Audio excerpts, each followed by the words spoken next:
الحمدللہ رب العالمین والعاقبۃ للمتقین والصلاۃ والسلام علی سید الانبیاء والمرسلین اما بعد اعوذ باللہ من الشیطان الرجیم بسم اللہ الرحمن الرحیم ام تریدون ان تسألوا رسولکم کما سئل موسیٰ من قبل ومن يتبدل الكفر بالایمان فقد ضل سواء السبیل صدق اللہ العظیم اللہم صل علی سیدنا و مولانا محمد معدن الجود والکرم وآلہ وصحبہ وبارک وسلم۔ حمد و صلاۃ کے بعد بنی اسرائیل احکام خداوندی سے معاذ اللہ جان چھڑانے کے لیے حضرت موسیٰ علیہ السلام سے لا یعنی بے مقصد اور عجیب سوالات کیا کرتے تھے۔ ان کو کسی چیز کا حکم دیا جاتا تو بال کی کھال اتارنا شروع کر دیتے۔ گائے ذبح کرو تو کہا کس رنگ کی ہو،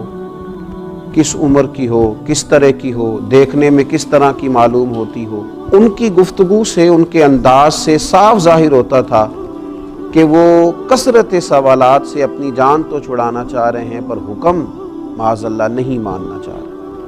بنی اسرائیل کا چونکہ یہ طریقہ تھا تو جو لوگ مدینہ منورہ میں یہودی رہا کرتے تھے وہ بھی چاہتے تھے، اکساتے تھے مسلمانوں کہ وہ بھی نبی پاک صلی اللہ تعالیٰ علیہ وآلہ وسلم سے سوالات کریں۔ کثرت سوالات کے لیے اکساتے تھے۔ اللہ تعالیٰ نے قرآن مجید میں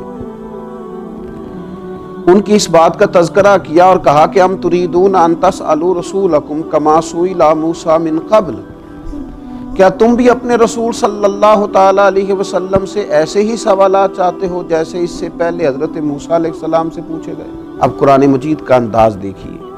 اس بات کا تذکرہ کرنے کے بعد کہ ام تریدون ان تسألوا رسولکم کما سئل موسیٰ من قبل، کیا تم بھی اپنے رسول صلی اللہ تعالیٰ علیہ وسلم سے ایسے ہی سوالات پوچھنا چاہتے ہو جیسے موسیٰ علیہ السلام سے پوچھے گئے اس سے پہلے؟ یہ بات بیان کرنے کے بعد اب انداز کیا اختیار فرمایا؟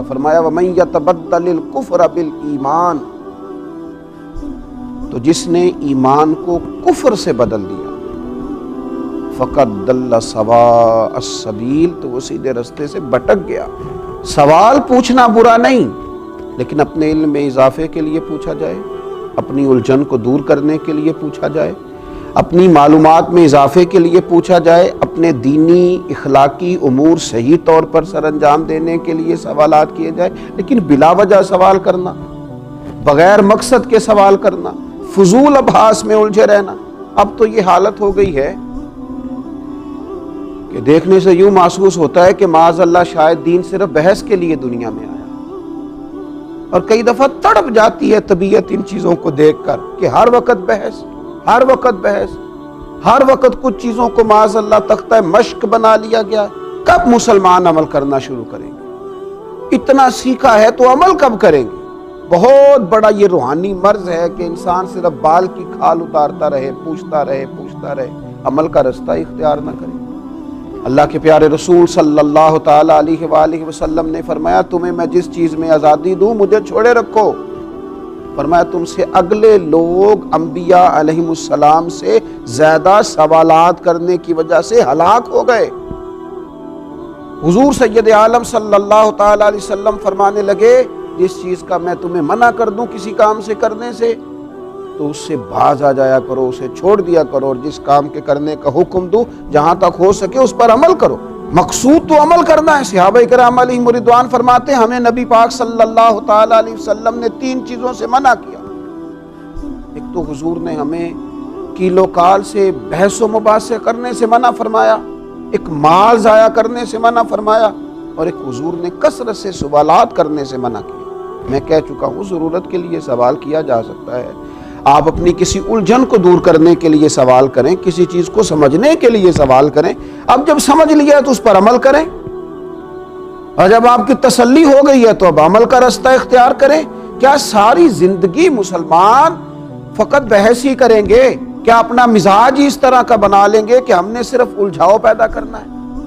اور آج تو رواج ہو گیا ہے، الجھاؤ والی بات جتنی زیادہ کی جائے اتنا اسے پسند کیا جاتا ہے۔ اب کوئی انوکھی بات ٹٹول کے لائیں، آپ کہیں کوئی انوکھی بات میں کروں گا، کوئی نرالا فلسفہ بیان کروں، ذرا سب سے ہٹ کے چلوں گا، تو یہ آپ کے معروف ہونے کے لیے بڑا اہم سنگ میل ثابت ہوگا۔ لیکن اگر سیدھا سیدھا اخلاقیات کا درس دیا جائے، صحیح عقائد پر قائم رہنے کی بات کی جائے، اللہ اور اس کے رسول صلی اللہ تعالیٰ علیہ وسلم کی فرما برداری کی بات کی جائے، اور دین اسلام کے بنیادی اصولوں پر عمل کرنے کی بات کی جائے، تو لوگ کہتے ہیں یہ تو وہی ہے جو سارے کر رہے ہیں۔ خدا کے بندو، دین دنیا میں عمل کے لیے آیا ہے، اخلاق سنوارنے کے لیے آیا ہے، کردار نکھارنے کے لیے آیا ہے، اور دنیا میں پیغام امن اور پیغام محبت اور پیغام توحید و رسالت عام کرنے کے لیے آیا۔ فقط بحث کی جائے گی، سارا دن بحث کی جائے گی، کوئی نہ کوئی نئی بات کریں گے علماء، کبھی احقاق حق کے لیے علمی بات کرنی ہوئی، کوئی علمی مباحثہ کرنا ہوا تو کریں گے، لیکن باقیوں کے ذمے تو عمل کرنا ہے، وہ عمل کریں اور عمل کا رستہ اختیار کریں۔ حضرت سیدنا انس بن مالک رضی اللہ تعالیٰ عنہ یہ روایت بیان کرتے ہیں، اور اس انداز کو ذرا سمجھنا، اس کیفیت کو سمجھنا۔ خدا را اب تو تکلیف ہوتی ہے، کیا حال کیا ہے دین کے ماننے والوں نے دین کا، کہ صرف بحث رہ گئی، صرف ابحاث رہ گئی۔ میں نے کہا ہے کریں گے علماء علمی بات اگر کہیں ضرورت پیش آئے گی احقاق حق کے لیے، لیکن ہر وقت اگر عوام سے لے کر علماء تک ہر شخص اور ہر وقت اور ہر موقع پر اگر فقط بحث کی جائے گی، عمل کب ہوگا؟ ان چیزوں کو اپنایا کب جائے گا؟ اختیار کب کیا جائے گا؟ حضرت انس بن مالک رضی اللہ تعالیٰ عنہ فرماتے ہیں، ایک دن لوگوں نے نبی رحمت صلی اللہ تعالیٰ علیہ وسلم سے کثرت سے سوالات کیے، مجھے بتائیے نا، کائنات کے جتنے بھی علوم ہیں اور جتنے بھی علوم کے خزانے ہیں، وہ سارے تو اللہ نے رسول پاک علیہ السلام کے سینہ مبارکہ میں رکھے، کوئی کمی ہے وہاں علم کی؟ اور نبی پاک علیہ السلام بیان کرتے، عطا کرتے۔ لیکن حضرت انس بن مالک فرماتے ایک دن لوگوں نے کثرت سے سوالات کیے تو ہم نے حضور کے چہرہ اقدس پر ناراضگی کے آثار دیکھے۔ چنانچہ نبی پاک علیہ السلام منبر پر بیٹھ گئے، فرمایا پوچھو جو پوچھنا ہے، کرو سوال۔ ایک شخص نے پوچھا میرا باپ کون ہے؟ فرمایا وہی جس کی طرف تو منسوب کیا جاتا ہے۔ ایک نے اپنے انجام آخرت کی بات کر لی، کہ میرے لیے جنت ہے یا دوزخ ہے۔ حضرت انس کہتے ہیں ہم حضور کے چہرہ اقدس پر ناراضگی دیکھ رہے تھے۔ حضرت سیدنا فاروق اعظم رضی اللہ تعالیٰ عنہ اٹھے اور بڑے درد سے بڑی گزارش سے عرض کی، رضیت باللہ ربا فبالاسلام دینا فبسیدنا و مولانا محمد نبی و رسولا صلی اللہ تعالیٰ علیہ وسلم۔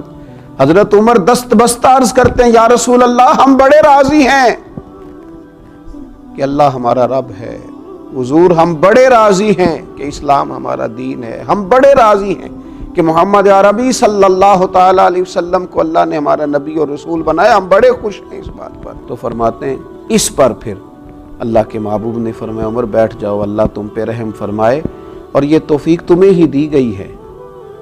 کثرت سوالات سے حضور ناراض ہوئے۔